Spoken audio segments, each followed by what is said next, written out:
And we see 4 Glass Casket for Gnome Zimet against 4 Embereth Shieldbreaker for Robin McKee. So a nice pairing there. And a really interesting, possibly borderline hand for Mono Red Aggro. 5 lands, further enchantment into light up the stage. So a nice early start, but not much to follow that up with.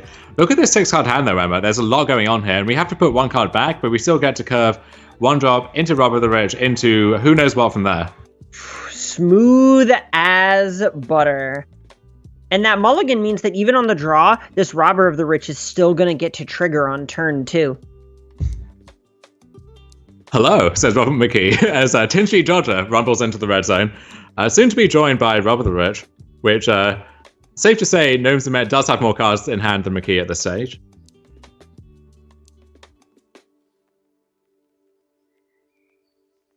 And Gnome does have the Growth Spiral, a crucial card for keeping pace in this matchup.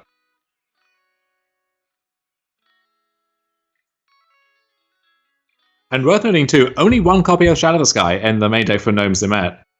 And that's going to be an incredibly big thing for McKee to exploit here. That means that the shields are down for just developing a ton of creatures onto the battlefield at once.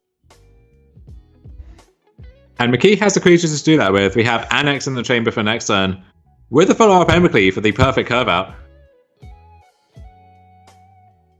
We're here, getting some life back for Gnome, building him towards a big Hydro Crisis, but that Mystical Dispute not looking impressive in this matchup. And light up the stage, a nice pickup for McKee, but I just don't know if that's even what this game is about. It feels like we have this Annex Embercleave Splinter Twin situation to work towards. I think, just developing that Annex is going to be the move for McKee. I mean, that represents, 14 damage next turn if Zimet doesn't have an answer right now? It looks like what Gnome does have is a 4/4 Hydro Crisis, which, on the surface, is a nice blocker here, but that Embercleave is going to put Gnome in a world of hurt. Oh, yeah, it's hard to say if this is even going to be good enough. No, if we just put Embercleave on that Annex, that's going to be a 7/4 double striking trampler. Yeah, so 15 between that and this 10 Street Dodger is just an unbelievable amount of pressure, and it'll even give enough enough mana left over to cast this light up the stage. Yeah, we could trade instead with the Robber. We could have the Robber trade with the Hydro Crisis if we're so inclined instead. But I think just maximizing damage output by putting the Embercleave on the Annex, that sounds very appealing to me. Yeah, I feel like that's just so much more damage that sometimes maybe you want to fight for the board, but you're going to put Zimet down to 3. And look at this, the last card Gnome wanted to see. 15 damage going upstairs.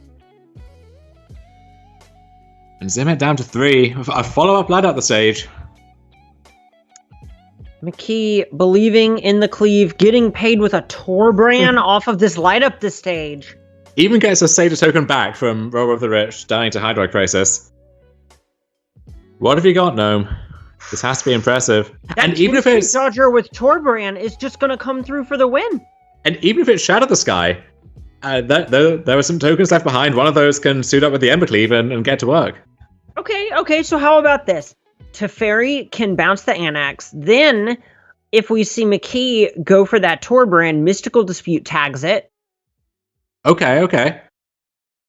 And the fact is, McKee can't cast both of the cards hit off this light up the stage. A 4 and a 3 was maybe the worst case scenario for that light up the stage. Absolutely. And 3 mainnet copies of Aethercast going along with 2 Brazen Borrower for Gnome. So there's a lot for Robert to be aware of when he's deciding what to play through. We know that Gnome just has a Temple of Plenty, and some other lands to go along with his Mystical Dispute.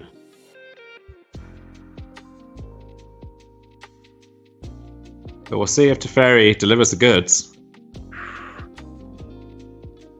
Maybe we will just see Embercleave go on this 10 Street Dodger and attack in for the win. Now, one other thing we could see, I suppose, is Teferi bouncing the Embercleave, forcing that to be recast for full retail outside of combat, which currently isn't possible. Then Hydro Crisis gets to trade with the Annex, and then we can escape Uro potentially. That's not a bad line. Hold up Mystical Dispute for the Embercleave. in a lot of ways, you just have to make sure that what you're doing, it can't be solved on the battlefield. And I think that's Gnome's only way through without hoping to rip something. And this game is already on the razor's edge. One mistake from Gnome spells certain death here. Oh, claim the firstborn. That's just so huge. A fantastic pickup for Rod McKee. And so now Gnome... Yeah. And now Gnome, I guess he has to hope to Growth Spiral into Ether Gust or Brazen Borrower. But even that doesn't get the job done. We can use the rest of our mana to suit up one of these creatures with Embercleave. I think we're just going to see Robert McKee burn his way to Game 2 over Gnome Zimet. Slicing his way through these semifinals as well, it looks like. So yeah, a Desperation Growth Spiral. We'll see if there's anything we can hit. Hallowed Fountain isn't it?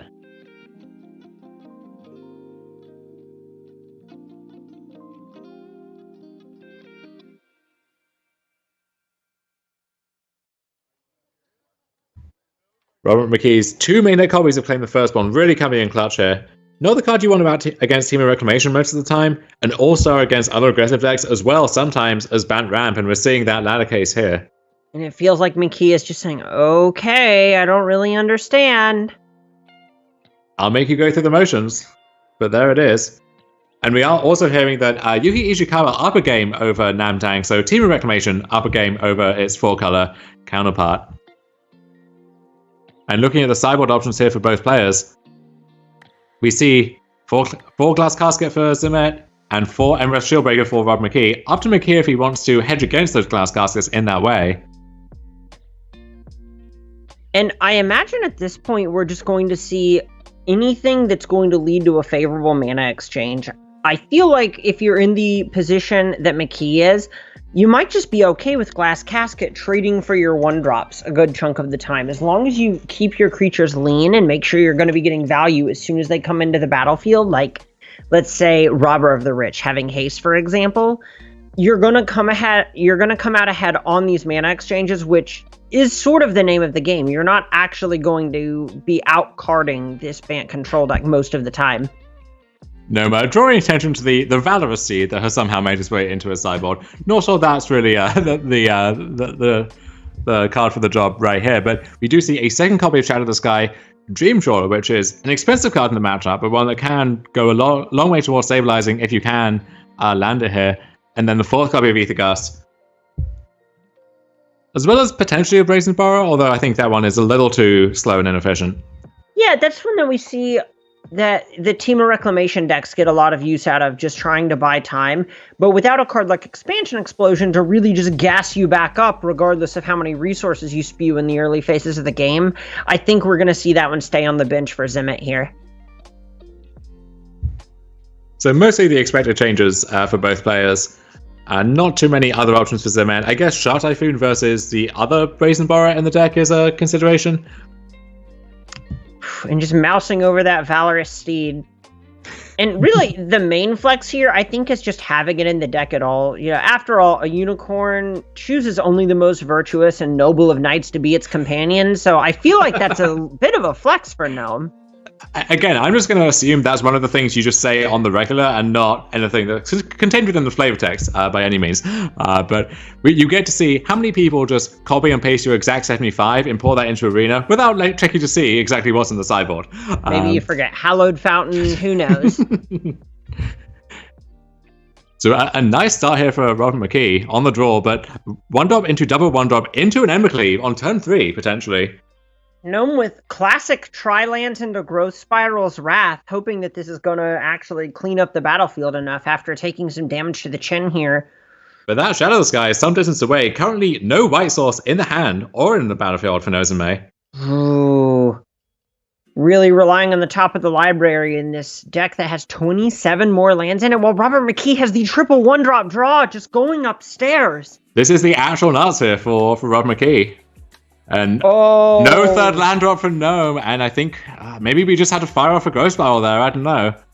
Hope to hit. We might already be too far behind. We can Ether Gust this Embercleave mid-combat, but we're still taking 3 on the chin. Yeah, this isn't a means to an end. Maybe Gnome might try to hit the creature instead. It looks like it. And that's nice, because it forces McKee to spend his next turn either equipping or casting something else, and then the other Ether Gust can buy you some more time. I think it's going to come down... We can see how this game goes in Gnome's favor if that's what we see. Like maybe there's no fourth land or for Torbrand, or we get to Ether Gust to Torbrand and then build our way towards that Shadow of the Sky.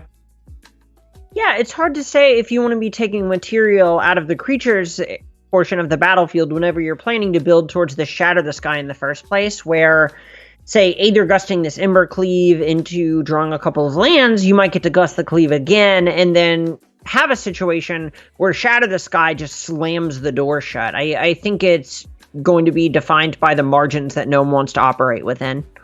And McKee has to feel pretty good about his position, but he has to know, Gnome has done so well with this Bant deck. He's not going to be making these very undisciplined mulligan decisions. And when your opponent goes Ketria Triumph into Ketria Triumph into no third land, there's got to be something here. There's no way that there's not. Maybe it's Ether Gust, maybe it's Petty Theft, maybe it's something else. But there's something, and you have to figure out how to accommodate that.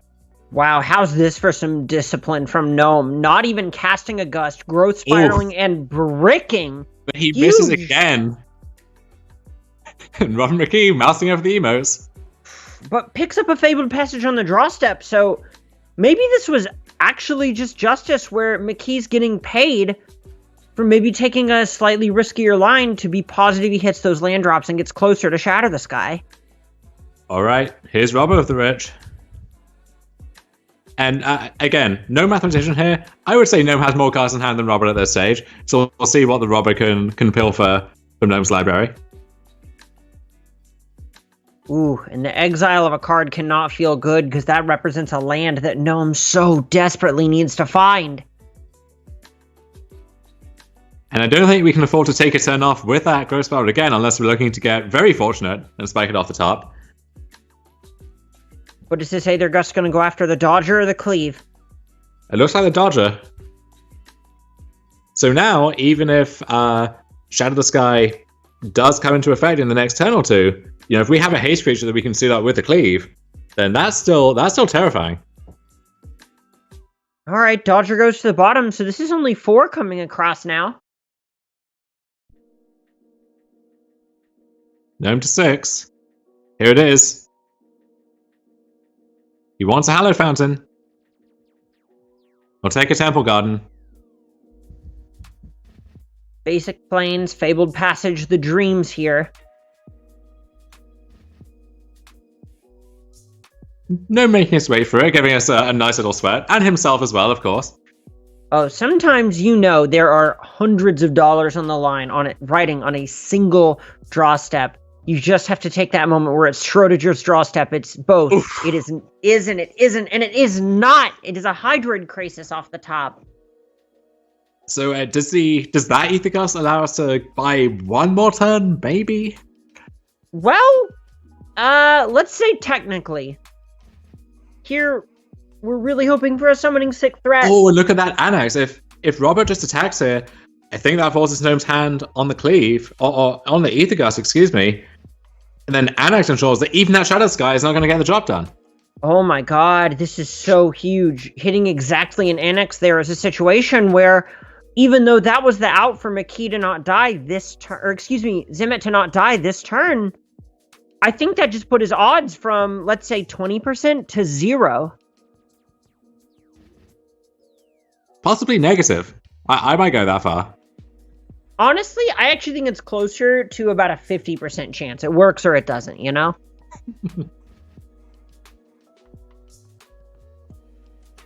Gnome has to Gust to stay alive. Maybe debating if he wants to Growth Spiral first.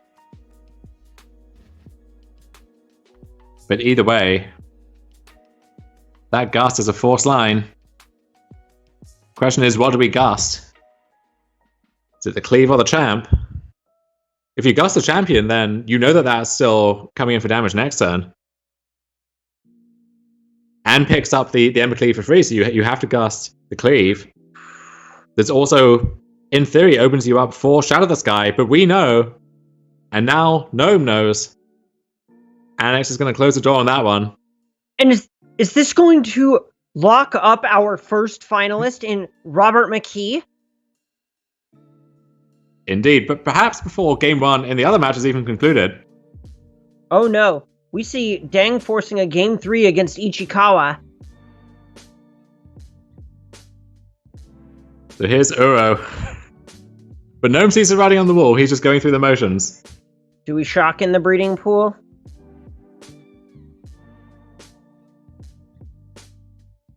Do you believe in the cleave? Because Robert McKee does, and he's now in the